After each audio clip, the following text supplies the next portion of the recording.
A defendant with one of the worst criminal records this courtroom has ever seen stands before the judge. He pleads for another chance, blaming his troubles on medication lapses.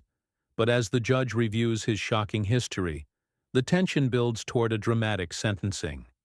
Good morning. Are you Matthew Wadsworth? Yes. And Mr. Wadsworth was previously in court and entered a plea of guilty to the second-degree felony offense of aggravated assault with a deadly weapon. There was an agreement for a cap of 8 years in prison. I've received the pre-sentence report. Has everyone had an opportunity to review that report? We have, Your Honor. Yes, sir. Are there any additions or corrections? No, Your Honor. Not from this one.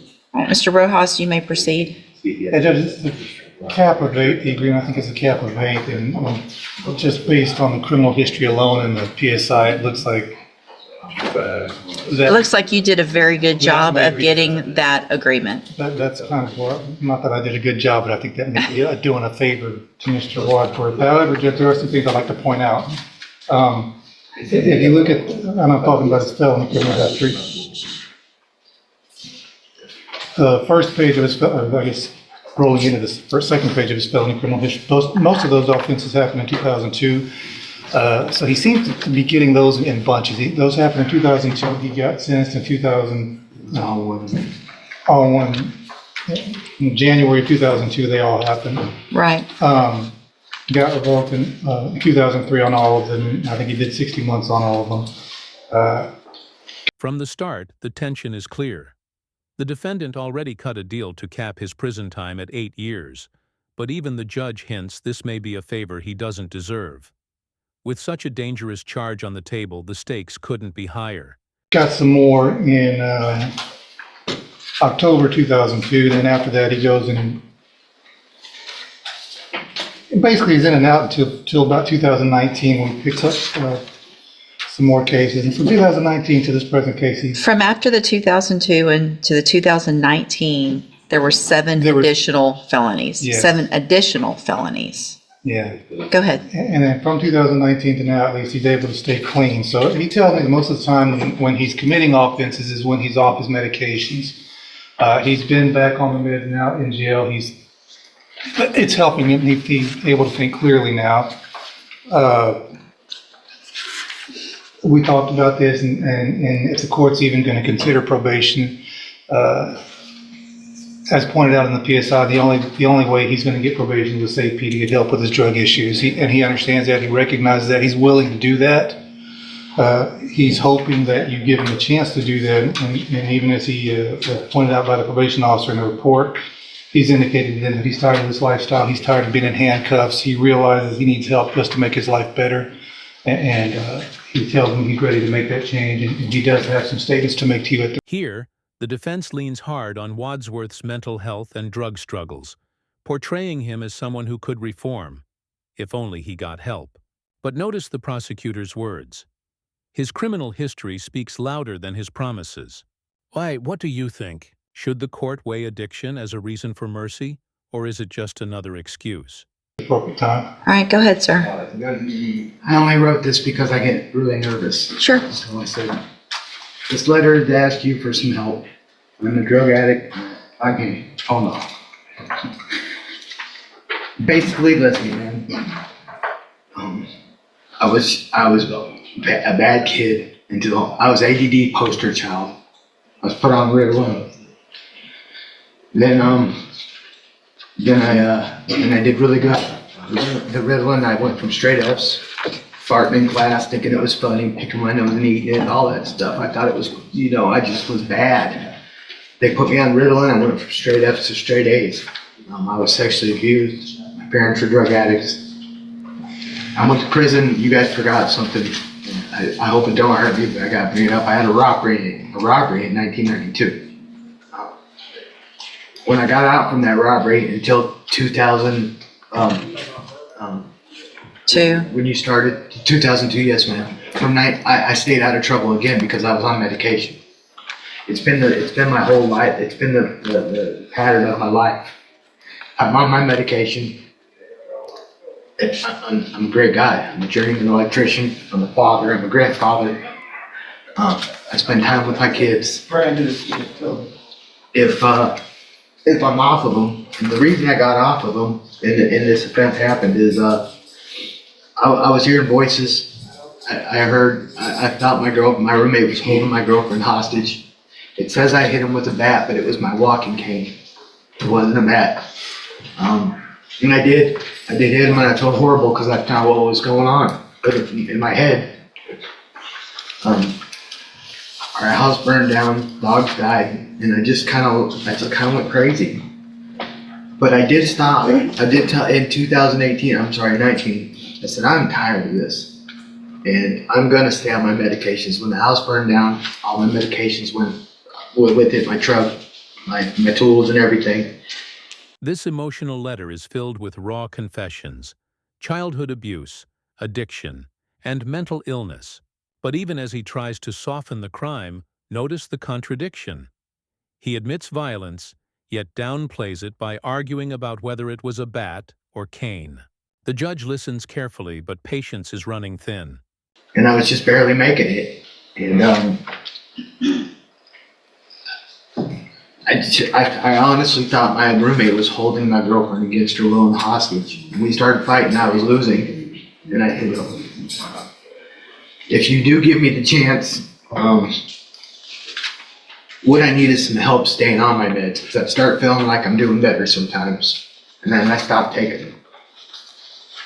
When I stopped taking them, I hear voices, and I can't tell if it's mine or if it's somebody else, or I can't tell. So, but Mr. Wadsworth, here's the thing. Yes, ma'am. And I appreciate what you're saying, and I feel like you are sincere in what you're saying. Okay. The problem is you're 51 now, 52? 51. 51. Fixing to be 52. And you know you've had these issues. Yes, ma'am. You've been given opportunities, and you know I need to be on my meds.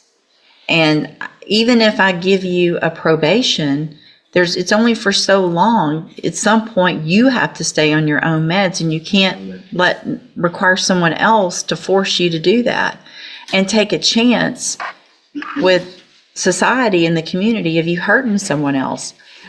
Honestly, I'm not. The judge cuts through the excuses. At some point, age and experience should bring responsibility. Yet Wadsworth stands here again. The key point: probation and help only work if the defendant actually takes control. Sure, but I honestly think that you have the worst criminal history I've seen. I even said that to Mr. Rojas. I said, this You have 19 misdemeanor convictions. You have 20 others that were either filed, dismissed because of pleas on the other cases. So technically about 39 misdemeanors. 21 felony convictions. 21. I know, wow, right? I'm not. You still have one pending in Indiana. And in addition to the 21 and the one pending, you have 16 others that were dismissed because of plea agreements, and things like that. So This is the turning point. The courtroom gasps as the judge lists nearly 40 felonies across decades. It's not one mistake. It's a lifetime of crime. At this point, the possibility of mercy fades fast. With such a history, would you still believe in second chances? that's 38 felonies. The last, and I get a lot of this was from '02, and a lot of it was in the same big scenario. 19 of them was in one. But it didn't stop then. You were put back on probation in 2017. So not that long ago, given a probation, it was revoked. So you were given an opportunity. Mr. Smith? I've completely stayed out of trouble since then, though. Not one single incident. Well, you had 2017 an unauthorized use of a vehicle felony. 2018 an obstruction of justice in Pike County. Yes, ma'am. 2019 an escape. That's the one that's pending. Hold on. Oh, I'm sorry.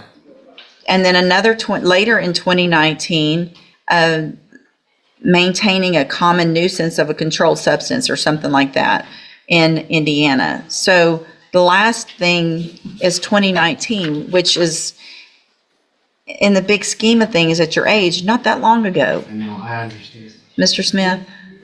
Judge, I would point you to his account to probation where he said the part about the baseball bat is not true. A dresser fell on top of it. I saw that. He's still not accepting responsibility. I hit him with the cane. Hold on, don't speak over. I let you talk, so don't talk over anyone else, please. I believe probation is absolutely right, that jail time and probation has not been a deterrent for him. He's not made probation. We would ask for the 8-year sentence to DC. The clash intensifies.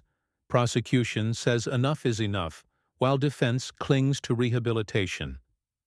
But history repeats itself. Every probation, every break has ended the same way, with new crimes. Mr. Wadsworth, again, like I stated before, to Mr. Rojas, the fact that he was able to negotiate for you a cap of 8 years on a second-degree felony with your criminal history, there's part of me today that was considering not even accepting this plea agreement. Because I think with your criminal history, personally, I think it's ridiculous. I have to understand. So I'm going to find that you entered your plea of guilty freely and voluntarily. I'm going to find that you entered your plea of guilty. I'm going to find sufficient evidence to find you guilty, and at this time find you guilty of aggravated assault with a deadly weapon. Sentence you to a term of 8 years in the institutional division of the Texas Department of Corrections. There will be an affirmative finding of a deadly weapon. You will receive credit on that sentence for any time that you've been in custody that the law gives you the right to receive. I'm handing you the trial court certification that shows this was an agreement that I followed, and so you've waived your right to appeal. I have also handed you a written admonishment regarding your ineligibility to possess a firearm or ammunition. Because of the judgment entered against you, you're ineligible under Texas law to possess a firearm or ammunition. Possession of a firearm or ammunition could lead to charges against you. Firearm is a legal term, and you should read the written admonishment I provide you to see what devices qualify as a firearm. If you have any questions about the laws that make you ineligible to possess a firearm or ammunition or about how long that lasts, you can talk to Mr. Rojas. There's help in prison for you with medication. It's going to be up to you when you get out to either change your life if you really want to or not, and you'll have to do that on your own. All right, good luck to you, sir. You can go back. And just like that, the case is sealed. 8 years behind bars for aggravated assault with a deadly weapon. The judge makes it clear, society can't gamble on his promises anymore. Whether Wadsworth truly changes depends not on excuses, but on action once he's out. This case showed us the clash between mercy and accountability. Despite a tragic personal story, Wadsworth's record outweighed his words. The judge's decision reminds us that while help is important, the safety of the community comes first. What's your take? Should courts give endless chances, or is there a point where enough is enough? If you found this case as intense as we did, don't forget to like, share, and subscribe for more courtroom moments where justice, drama, and real lives collide.